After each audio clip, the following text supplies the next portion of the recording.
लस्सी तर सगळ्यांनाच आवडते, पण लस्सी जर अशी वेगवेगळ्या फ्लेवरमध्ये असेल तर लस्सी पिण्याची मजाच वेगळी। लस्सीच्या एका बेसपासून आपल्याला हव्या त्या फ्लेवरची आपण लस्सी बनवू शकतो। आणि लस्सी घरी बनवण्याचे फायदे तुम्हाला माहीत आहेत का?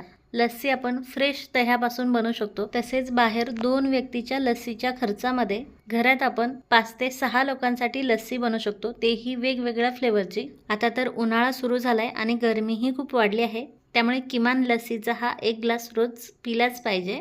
तर लगेच आपण या टेस्टी लस्सी कशा बनवायच्या हे पाहूयात। लस्सी बनवण्यासाठी मी 1 लिटर थंड दही घेतलेलं आहे। हे दही मी बाहेरून विकत आणलेलं आहे।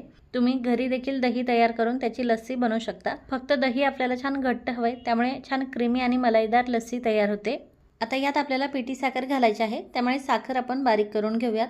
1 लिटर दह्यासाठी मी 1 कप साखर घेतलेली आहे। वजनीही 230 ते 240 ग्रॅम असेल। मी घेतलेलं दही थोडंसं आंबट आहे, त्यामुळे थोडीशी जास्त साखर घेतली मी। त्यानंतर यात 3 ते 4 इलायची घालायची आहे फोडून, आणि या साखरेसोबत आता बारीक करून घ्यायचे आहे। अशा प्रकारे छान बारीक पिठी साखर तयार झालेली आहे। आता ही पिठी साखर आपल्याला दह्यामध्ये घालायची आहे। आता हे एकदा व्यवस्थित मिक्स करून घ्यायचं आहे, कारण लगेच याला रवीने घुसळायला गेलं तर पिठी साखर अंगावरती उडते। त्यामुळे पिठी साखर आता दह्यामध्ये व्यवस्थित मिक्स झाली की रवीने हे आपल्याला असं घुसळवून घ्यायचं आहे, किंवा हँड मिक्सरने असं घोटून घ्यायचं आहे आपल्याला। जोवर आता या दह्याला क्रीमी मलाईदार लस्सीचं टेक्स्चर येत नाही, तोवर हे आपल्याला असं घुसळवून घ्यायचं आहे। दह्यातले सर्व कण बारीक झालेले आहे आणि याला एक छान सॉफ्ट टेक्स्चर आलं आहे, तुम्ही पाहू शकाल। यात कुठेही दह्याचे कण वगैरे नाही आहे, आणि छान क्रीमी मलाईदार प्लेन लस्सी आपली तयार झालेली आहे। आता ही कितपत आंबट गोड आहे ते चेक करायचं आहे। जास्त आंबट असेल तर थोडीशी साखर टाकायची आहे, तसेच जास्त घट्ट असेल तर थोडंसं दूध किंवा पाणी यात आपल्याला टाकायचं आहे। तसेच आता दही जर तुम्ही थंड घेतलेलं नसेल तर यात थोडेसे बर्फाचे खडे किंवा थंड पाणी घालायचं आहे, आणि हे थोडा वेळ घुसळवून घ्यायचं आहे। आता आपण लस्सी वेगवेगळ्या फ्लेवरची बनवतोय, त्यामुळे सुरुवातीला मी पाइनॲपल फ्लेवरची लस्सी बनवते। त्यासाठी मी पाइनॲपल क्रश घेतलेला आहे। आता मिक्सरच्या भांड्यात आपल्याला प्लेन लस्सी टाकून घ्यायची आहे, 1 ते 1.5 ग्लास। तुम्हाला कितपत कोणत्या फ्लेवरची लस्सी बनवायची त्यानुसार तुम्ही लस्सी यात घालायची आहे। त्यानंतर पाइनॲपल क्रश घालायचा आहे यात। आता हे मिक्सरमध्ये न घालता डायरेक्ट प्लेन लस्सीमध्ये खालच्या खाली घुसळवून घेऊन तुम्ही हे पाइनॲपल फ्लेवरची लस्सी बनवू शकता। मिक्सरमध्ये झटपट होते, त्यामुळे हे मी मिक्सरमध्ये घालून असं फिरवून घेतलेलं आहे। आपली ही पाइनॲपल फ्लेवरची लस्सी तयार आहे। ग्लासमध्ये सर्व करण्यापूर्वी मी ग्लासच्या साईडला पाइनॲपल क्रश लावून घेतलेलं आहे थोडंसं, आणि त्यानंतर आता ही बनवलेली लस्सी यात ओतून घेते।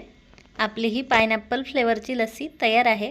आता याला आपण अजून थोडंसं डेकोरेशन नंतर करूयात, हे मी साईडला ठेवते। आता आपल्याला दुसरी लस्सी बनवायची आहे, केशर पिस्ता। त्यामुळे मी दुसऱ्या मिक्सरच्या भांड्यामध्ये आता पुन्हा एकदा प्लेन लस्सी काढून घेते आहे, आणि त्यानंतर आपल्याला यात दुधामध्ये भिजवलेले पिस्ता आणि केशर यात घालायचं आहे। यात मी थोडासा ग्रीन कलर घातलेला आहे, परंतु कलर पूर्णपणे ऑप्शनल आहे। तुम्हाला नसेल घालायचा तर तुम्ही स्किप देखील करू शकता। आता आपली ही केशर पिस्ता लस्सी तयार आहे। ग्लासमध्ये लस्सी सर्व करण्यापूर्वी मी आपलं केकचं जे जेल असतं ना, व्हाईट जेल, त्यामध्ये ग्रीन कलर मिक्स करून घेतला आहे, आणि ते जेल ग्लासच्या साईडला असं थोडंसं लावून घेते। आता यामध्ये आपण बनवलेली केशर पिस्ता लस्सी ओतून घेते, आणि ही केशर पिस्ता लस्सी आपली तयार आहे। आता आपण प्लेन लस्सी एका ग्लासमध्ये ओतून घेऊयात। आपली ही इलायचीवाली प्लेन लस्सी देखील तयार आहे, ही देखील साईडला ठेवते मी। आणि आता राहिलेल्या मिश्रणाचे मी स्ट्रॉबेरी फ्लेवरची लस्सी बनवते। त्यामुळे मी इथे स्ट्रॉबेरी क्रश घेतलेला आहे 2 ते 3 चमचे, तो या प्लेन लस्सीमध्ये घालून व्यवस्थित मिक्स करून घेते।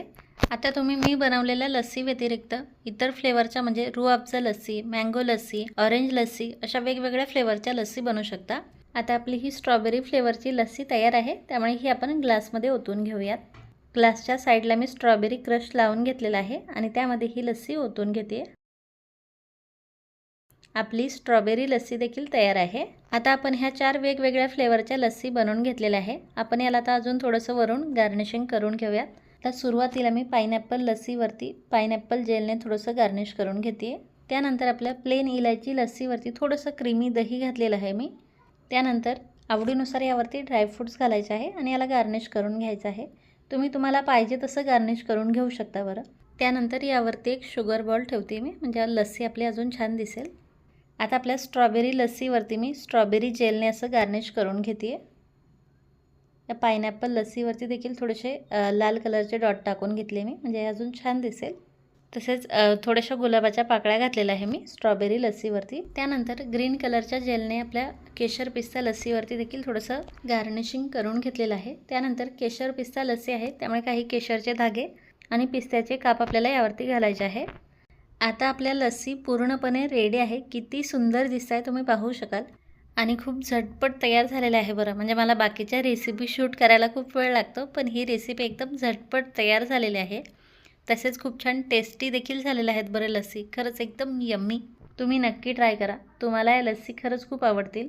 आणि तुम्हाला जर अशा वेगवेगळ्या फ्लेवरच्या लस्सी बनवायच्या नसेल तर ही प्लेन लस्सी तरी किमान नक्कीच बनवून बघा. खूपच यम्मी आणि टेस्टी लागते. तसेच शरीराला थंड देखील ठेवते. त्यामुळे या उन्हाळ्यात या लस्सी नक्की ट्राय करा. आणि व्हिडिओ जर आवडला असेल तर प्लीज व्हिडिओला लाईक आणि शेअर करा. पुन्हा भेटूयात आपल्या पुढच्या रेसिपीमध्ये. Bye bye.